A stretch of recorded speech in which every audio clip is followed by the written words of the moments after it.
Hey everyone, this is Kushal and this is Nimisha. Hey folks, welcome to Let's Take This Offline. So, in this podcast, we basically give our unfiltered thoughts on product, tech news, and everyday PM life. This is episode 3, and in episode 3, we're going to talk about dating apps. We'll be talking about Tinder, Bumble, Hinge. Yep. We'll talk about the future of dating apps, and then we'll also share our thoughts about our favorite news from the tech news from the past week. Yeah, let's do it. Yeah. So, Nimisha, how's your day been so far?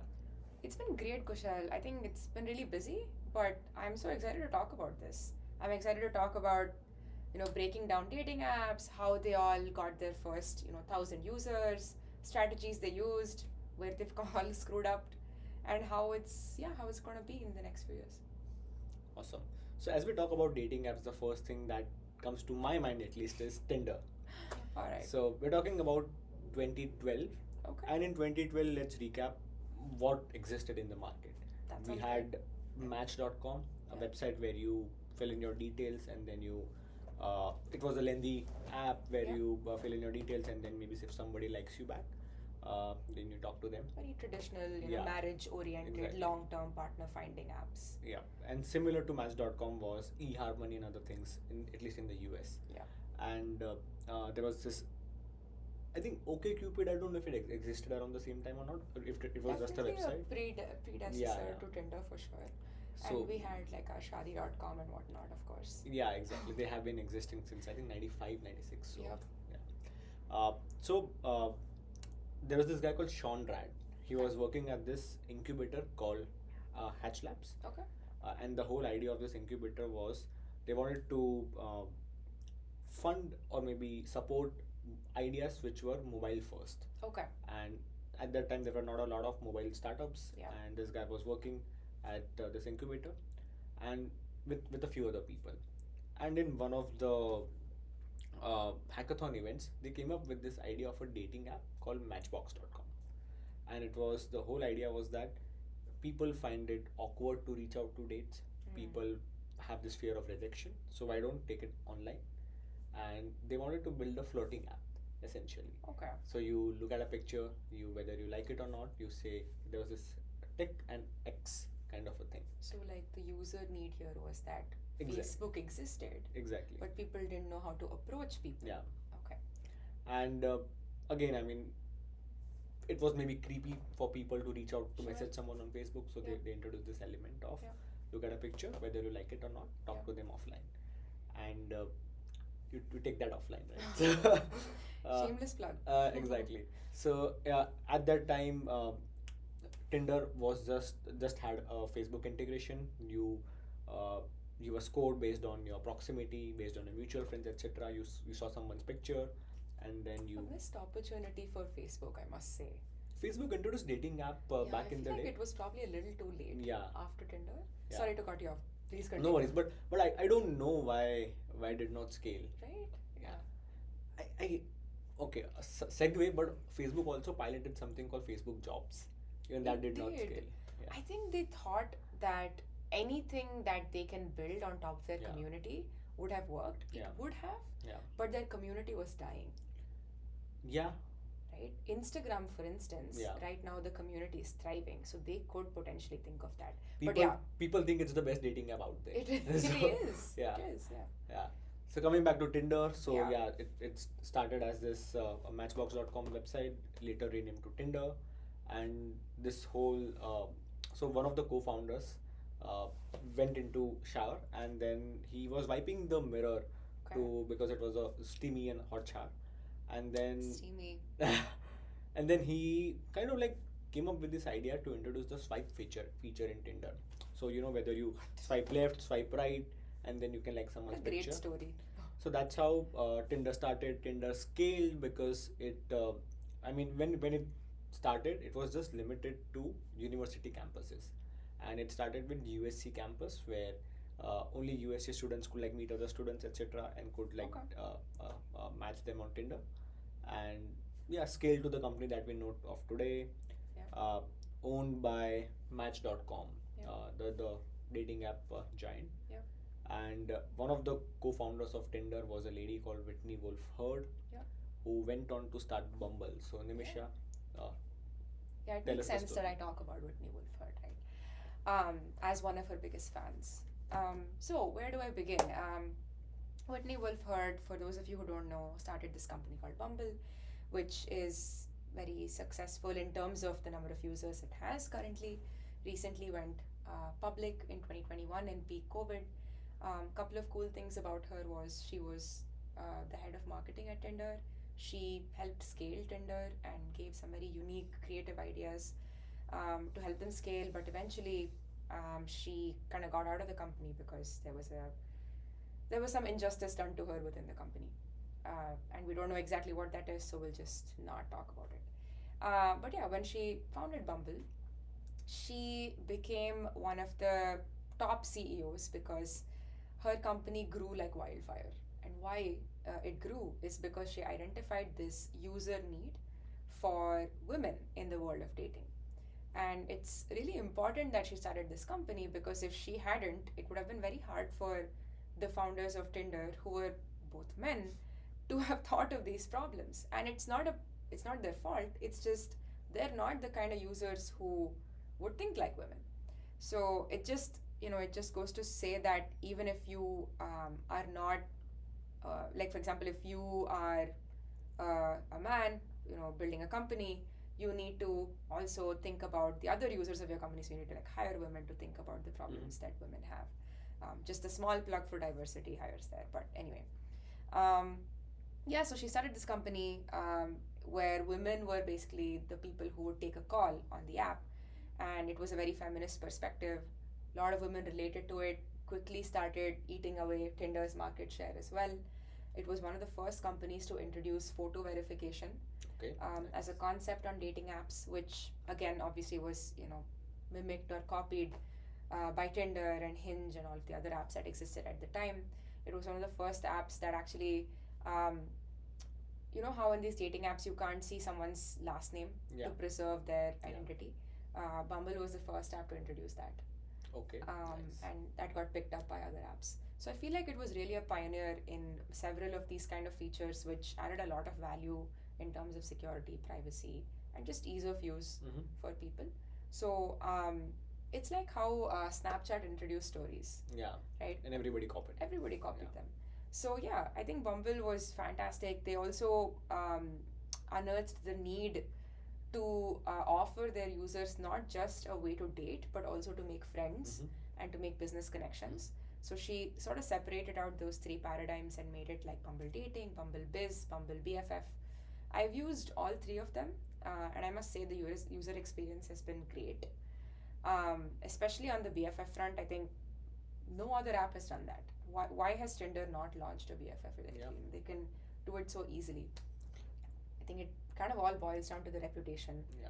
that apps maintain. So it's a combination of hitting the right needs of the user, promoting the right brand for your company, and publicity and so many things. So I think she's done a fantastic job. Mm-hmm. She recently stepped down as a CEO, and the former CEO of Slack, Yeah. who grew the company like crazy during COVID, who's also a woman, Mm-hmm. rightfully so, took her place. Whitney still sits on the board Mm-hmm. of Bumble, so I'm sure she's involved. But yeah, I think she's like pursuing other things now. But yeah, I think Bumble as an app has really taught the tech industry a very valuable lesson that um, you can disrupt an industry by creating a replica of something, Mm-hmm. as long as you kind of tweak that the way that replica works Yeah. for users who have unmet needs. So it's pretty cool that way. I mean, as a product manager, it's kind of fascinating to find blue oceans in a crowded market. Yeah, I mean, there was this dating app, there was Match.com, but there was Yeah. this blue ocean of women, or maybe people who identify as women. Uh, and so, I mean, similar to maybe another parallel could be e-commerce companies. There's Amazon, but there was diapers.com, there was Yeah. this Wayfair, there's Chewy. So, yeah, Yeah. fascinating.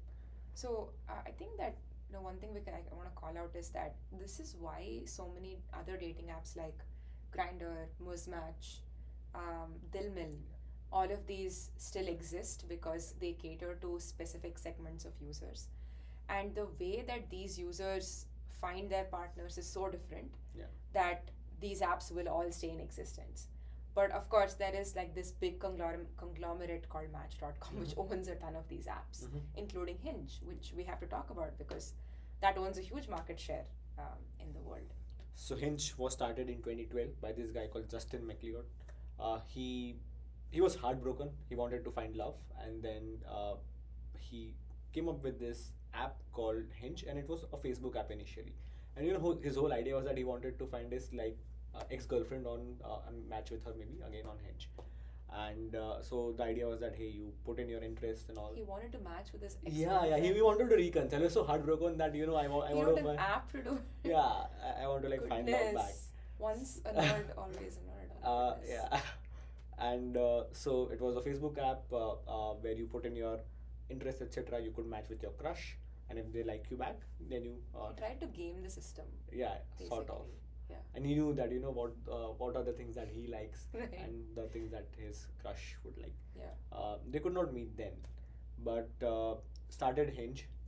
Hinge was sort of not going anywhere because Tinder was there in the market which started at the same time as well. Yeah. Hinge had $25,000 left in the bank, Mhm. and it threw a launch party and called everyone into that launch party, and everyone had to install Hinge Wow. to join that party, and that's how it gained some traction. Yeah. But again, it was not going anywhere. Yeah. At the same time, the founder Justin reconciled with his ex, Yeah. Kate, and their love story is sort of portrayed in the Modern Love series on Amazon Prime. Oh, interesting. So should check it out. Yeah. And yeah, so Justin then rebranded Hinge into something that we know of today. So Nimisha, you want to talk about that? Yeah, totally. By the way, small diversion is that you suggested that I watch the Spotify Netflix series. Yes. And I watched it. It was great. It's amazing. It was yeah. so good. So I'm gonna watch this next. After maybe like Only Murders in the Building or something. But anyway, Hinge. I think Hinge is pretty cool because it kind of differentiated itself as the dating app meant to be deleted. What a cool way to think about it, right? Like, and even now the reputation that it's got is so much better than what say a Tinder is. I think actually you can tell me, are men like scared of Bumble? Do they feel like it's a waste of time? What is a man's opinion? So every dating app is a waste of time essentially, because it's the same, like whether somebody matches you or maybe whether you are the first one to message someone, uh, getting a response is still a challenge. It's a challenge. So Okay. yeah, Got it. I don't think So- they find it intimidating Yeah. per se. I mean, just like Yeah. Bumble as a concept. Okay. Got it. So, but the kind of perception that one has about a Tinder and a Bumble are very different. Right? Mhm. Similarly, a Hinge and a Tinder are very different. So, I think the initial success that Hinge got was from really, really good matching based, like the recommendation systems were really good. And I think it kind of continues, or at least that's the perception that the whole world has, that Hinge is an app where you really will find your partner. Or at least their marketing says so, so you kind of have to install it. I want to call out this one illusion of choice that dating apps provide, that every app provides, that when you as a user enter this phase of life where you want to date, that could be casual dating, it could be finding a long time partner, it could be whatever, you will kind of install all apps and you will check it out, Mhm. even though each app has its own vibe. And I think that's always going to be the case. Like, as humans, FOMO is a really, really big driver for things. Yeah. So, as long as it's economical, I think people will always install multiple apps. It's just like how many people still have Netflix and Prime Mm-hmm. or DoorDash and Uber Eats. Mhm. So, I feel like, yeah, I'm kind of talking about, the future. But yeah, I think it's a great segue. We should talk about what dating apps will become. Mhm. And obviously, we need to talk about how AI plays a role in all of this. So, Kushal, what do you think? I think one of the things about the future and all I'm curious about is the whole notion of profitability. So Mm. Hinge as well is owned by Match.com. Yeah. That said, Hinge is still yet to turn in the profits. Tinder is not profitable, and Bumble is a public company. Yeah. Has had concerns with profitability. So, yes, I mean it's just a FOMO concept. I mean people have to subscribe to get some premium features. Yeah. But you're not going to like pay at every app. Right. I mean that you Right. download on your phone. So I'm curious about how dating apps can be profitable at the same time. So one of the things, I mean, that the Shadi.com co-founder Anupam Mittal said that the reason he chose not to enter the dating app market was again the profitability thing, Yeah. and then with the whole notion of Shadi.com and the whole notion of matchmaking in India, people are always going to pay for subscriptions, and Mm. then so that business is still profitable. So just curious about that notion. And along with dating apps, I think one of the things that we talked about in the while we were chatting earlier was the integration of dating apps with other interests, etc. So Nimish, I want to add flavor to that. Yeah, totally. So Kushal and I were talking earlier about this concept where how more of your life is basically now online, right? If you're a fitness freak, you're probably entering your stats on Strava or on other fitness apps. I don't know, like Apple Fitness, whatever it is. If you are into movies, you're probably reviewing a ton of movies on IMDb, all of those things. So, because a huge part of your personality is online, I think it makes sense for dating apps to bring all of this information to the dating world in some way to help you get you help matched better.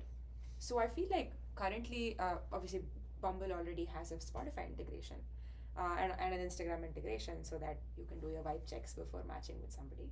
So I do think that in the next few years, for a user to find value in something like a Bumble subscription or a Tinder subscription, you can't just give a couple of matches on a daily basis. It's not enough.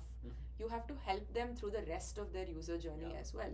So you got to help them with giving more information about your matches, maybe matching better through. I think Bumble is introducing something called an AI dating agent. Yeah. I mean, definitely a controversial opinion. But the future is that two AI bots will like talk to each other, and then like they'll.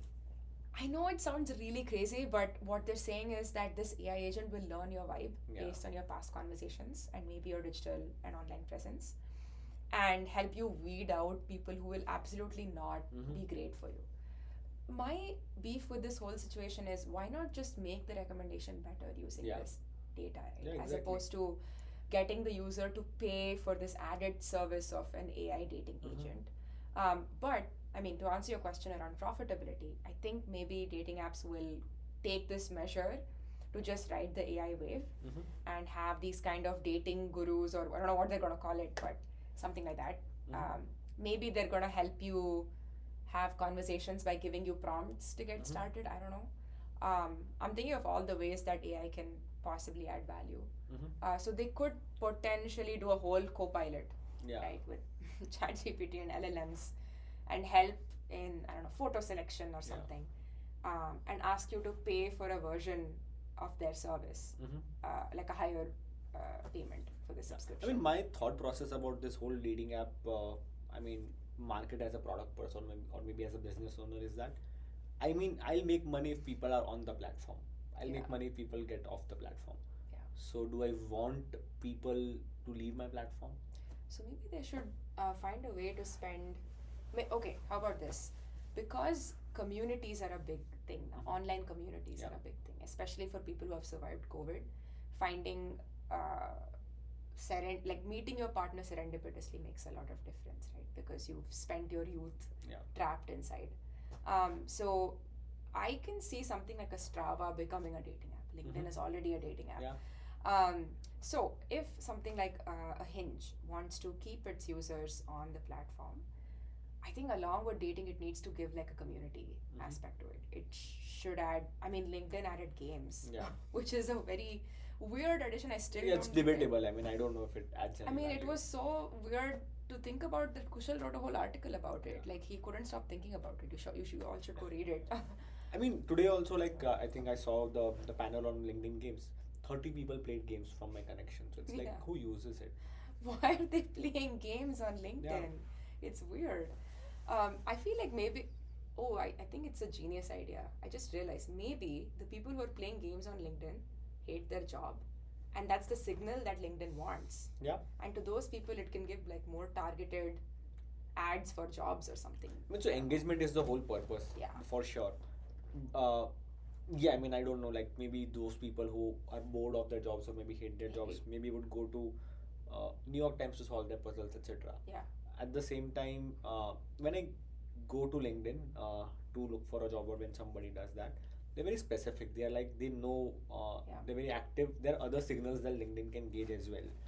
And my opinion is that it contradicts LinkedIn's mission. LinkedIn's whole mission is that they want to connect the world's professionals together, and this is something I don't know what they're experimenting with. Yeah. Yeah. Probably our next episode. I don't know. Yeah. Maybe we should talk about games and gamification. Yeah, yeah. That'll be a great topic. Yep. Yeah. Sorry. Coming back to the future of dating. So yeah, I think to summarize, if dating apps want to be profitable, they need to offer more to their users. Yeah. So I think maybe using AI in some way just to ride the wave could be one thing. Yeah. I don't know, maybe they'll have in-app purchases. That could be another way. Mm-hmm. I do think that creating a community aspect is a good way to go. I feel like if you want to disrupt something in the tech industry, you need to have intersection of a few things, right? Like a big user need, Mm-hmm. a wave, and something a trend which is like growing. Mm-hmm. Online communities are growing. People are spending more time online. Users don't meet their partners just dedicatedly on a dating app anymore. They Mhm. probably want to spend their time doing certain activities Yeah. and then meet their friends.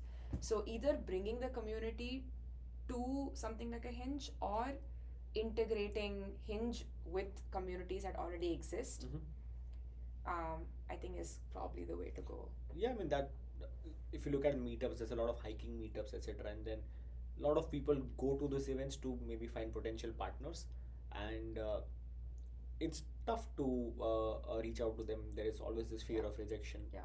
But if there was a dating component to these meetups or maybe to these hiking activities, it would have been just nice to know. Yeah. So yeah, I think that definitely would be interesting. In terms of the whole AI aspect, I'm a bit skeptical. Yes, Yeah. it is nice to think about the future. Uh, at the same time, I don't know whether the whole, whether AI bots talking with each other will essentially force people to meet offline, because Right. that is what we want. Right. We just don't want people to chat. So Right. maybe it would just create more laziness because you have Possible. not invested anything into talking to that person. Totally. And the AI agent that is supposed to be a representation Yeah. of you, if there's not enough data to train on, Yeah. or let's say you are somebody who talks on the app, on the dating app, only for a couple of messages, and then you take it offline, what happens? Like, there's no data to train Yeah. the model on, so it's not an accurate representation of you, right? Yeah, and also like to build that chemistry offline, you need to have that conversation online. You need to like have that vibe. You need to Yeah. connect with that person. Yeah. And if a bot is doing that for you, like, would you want to like meet a random stranger? Yeah. Something for our viewers. We would love to know what you think. You should totally like message us or leave some comments. These are our thoughts about dating apps. But for those of you out there who are currently using dating apps, how do you think AI will make your life better or make it worse? Like, let us know. We're genuinely interested to jam on this. And before we wrap up dating apps, like we should also talk about a lot of like this new age dating apps, like Yeah. this Schmooze, which is a meme Totally. based dating app where Yeah. you match with someone who likes the same memes as you do. So there's also this credit score dating app as well. What? Yeah, I think it was in the news. Not sure if it's doing well or not, but it matches people based on maybe some credit Credit score. scores? Yeah, something like that. Okay. Yeah. That's good for them. Yeah. That's great. I guess it's useful, sure. Yeah. Yeah, I mean, people have different needs, I guess. It does eliminate one aspect of, is the person employed, Exactly. or do they have a huge loan or whatever it is. Yeah, but talking about Schmooze, big fan of Vidya Madhavan, the CEO. I may have exchanged a few messages with her So in have the I. past. I mean, yeah. You have? Yeah, okay. She's awesome. I big fan. I mean, if you all don't know, it's this dating app that matches people based on mutual liking of memes. So based on the kind of memes that you like, it matches you. I haven't used it. It's probably mostly being used by Gen Z. Also, I'm married, so I don't use dating apps anymore. Um, but you should check it out if you're in the dating world. Um, so I think that kind of is a good segue into talking about how like dating apps are going to get created for specific needs. Mm-hmm. So one could be matching based on memes. The other one could be matching based on hobbies. It could be based on so many things. It's like how you say like time is a wheel. Mm-hmm. Eventually, I think all dating apps will reach a stage where meeting in person, doing the things you like, Mm-hmm. will be favored in Mhm. some way or the other. But they're gonna charge you Yeah. for doing it. Yeah. But then again, time works as a wheel, so then it again goes back to the Mhm. age of dating apps where you meet online. It's also this. I mean, speaking of time, goes back again to. I mean, going back in time. It's essentially doing the Match.com thing where you like Yeah. put in your interests, etc., and then you. You get Yeah. matched, yeah. So people who have the time to spend on dating apps will probably still spend it, but an increasing chunk of the population will not have Mhm. that time, is my opinion. Mhm. So dating will not be viewed as a separate time. It will be seamlessly blended into your daily activities, which is how it should be. Yeah. It'll be great. Yeah. Exactly. Awesome. So wrapping up the conversation on dating apps, I think we should talk about our favorite tech news from the past week. Let's do it. So my favorite news from the past week was AI features in Google Pixel 9. Okay. And my favorite AI feature was this thing called Add Me In, where when you travel somewhere, uh, I mean usually you have to like give your phone to a stranger to click a group picture.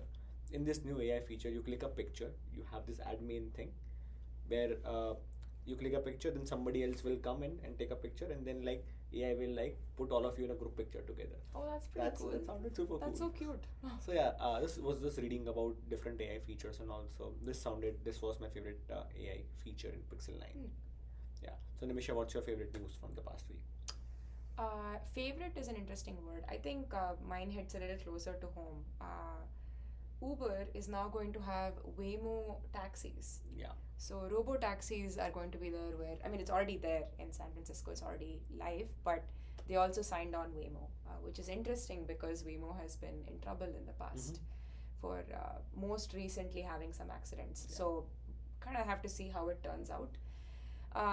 This makes me want to go on a rabbit hole into the whole just self-driving cars universe, which could again be another episode where we talk about when will this happen, when will all cars become driverless, Yeah. and how soon will more ride-sharing companies do this, when will it come to developing markets like India Yeah. and Brazil and all of that. Will we have self-driving motorcycles? I don't know. Self-driving shoppers, aeroplanes. It's an interesting world. I think the premise with self-driving vehicles was that freight trucks Yeah. are. I mean, they follow a standard route. They go through freeways mostly. Yeah. So possibly they could be automated. Yeah. I haven't seen any automated freight truck on my road trip, so not sure where that's heading. Yeah. And just as someone who works in road safety, it's a huge problem space that has opened up because how do you trust a self-driving car to be safe? Yeah. What are the signals what are the metrics you measure? Okay, I'm going into a whole other discussion, but that was probably my very thought-provoking news article of the week. And one more thing that we also discussed previously was Facebook. Meta sharing the news today that the Biden administration sort of forced them to mask COVID-19 disinformation, and that also prevented a lot of COVID news from spreading, positive COVID news from spreading to people. Positive, pun intended. Yeah. Yeah. So, any thoughts on that? Yeah, a lot of thoughts on that, but I don't know if we should talk about it on this podcast. What I will very diplomatically say is it's good that he called it out. Any involvement with a governing body is worth calling out. I don't know the implications to him personally now that he has sort of spoken not so neutrally Mm-hmm. about a governing body. Mm-hmm. But this is not something new, right? Like the Twitter CEO, I mean, what's his name? Jack Jack. Dorsey spoke about this in the past. Elon Musk has been very, very vocal about his political Mhm. involvement in the past. So, what does this mean for content moderation on Facebook.com? Yet to be seen. Mm-hmm. I think what's going to come out is maybe like, a couple of more lines in like the policy documents, Mhm. which you say I understand, Mm-hmm. which we will never really understand. Yeah. It's just going to get maybe a couple of paragraphs lengthier. Mm-hmm. I don't think the fundamental aspects of Facebook.com will change. Mm-hmm. Maybe when you're about to post something, um, it will be slightly more moderated. Mm-hmm. Probably there'll be like a whole new org within Meta, which will be, ethical AI or whatever it is, policy and ethical AI kind of an org, where people will be using LLMs to create models to determine. It probably already exists, and they will just be more sensitive. Is probably what I suspect. And the whole philosophical context of what's right, what's wrong changes with, I mean, the region that you operate in. Yeah. Let's say something in India, there have been a lot of reports of the government flagging, that hey, this is inappropriate content, which Yeah. the content might be totally fine in the West, and maybe Yeah. dissent is not as encouraged in some parts of the world. So, yeah, I mean, it's always tricky, and these governments threaten to shut down the platforms if the platforms don't operate to the policy, and in some cases, the platforms ban influential people as well. So it's a catch-22 situation either ways. Yeah. It's I think it's once bitten, twice shy kind of a situation for him. Mhm. He has been scrutinized a lot in the past, so he's just being proactive about it now. I want to know what's going to change on their end, if anything changes at all. Yeah. Also, it's sort of a proven news that I mean, negative news kind of spreads, gets engagement. So Right. depends on the metrics that Zuck Yeah. is interested in. Yeah. So Yeah. yeah. And whatever happened on Facebook might have happened on Instagram as well. Yeah. But I don't see him calling it out. Yeah. That's an interesting thought. Awesome. So with this, I think we should take this offline. Yeah, let's take it offline. We spoke about a lot of things. If you like our content, let us know. We love receiving feedback. We actually received a whole bunch of feedback on our previous episodes, and we've kind of taken it into consideration this time. Hope we did better, and yeah, like, share, subscribe. Thank you. Thanks.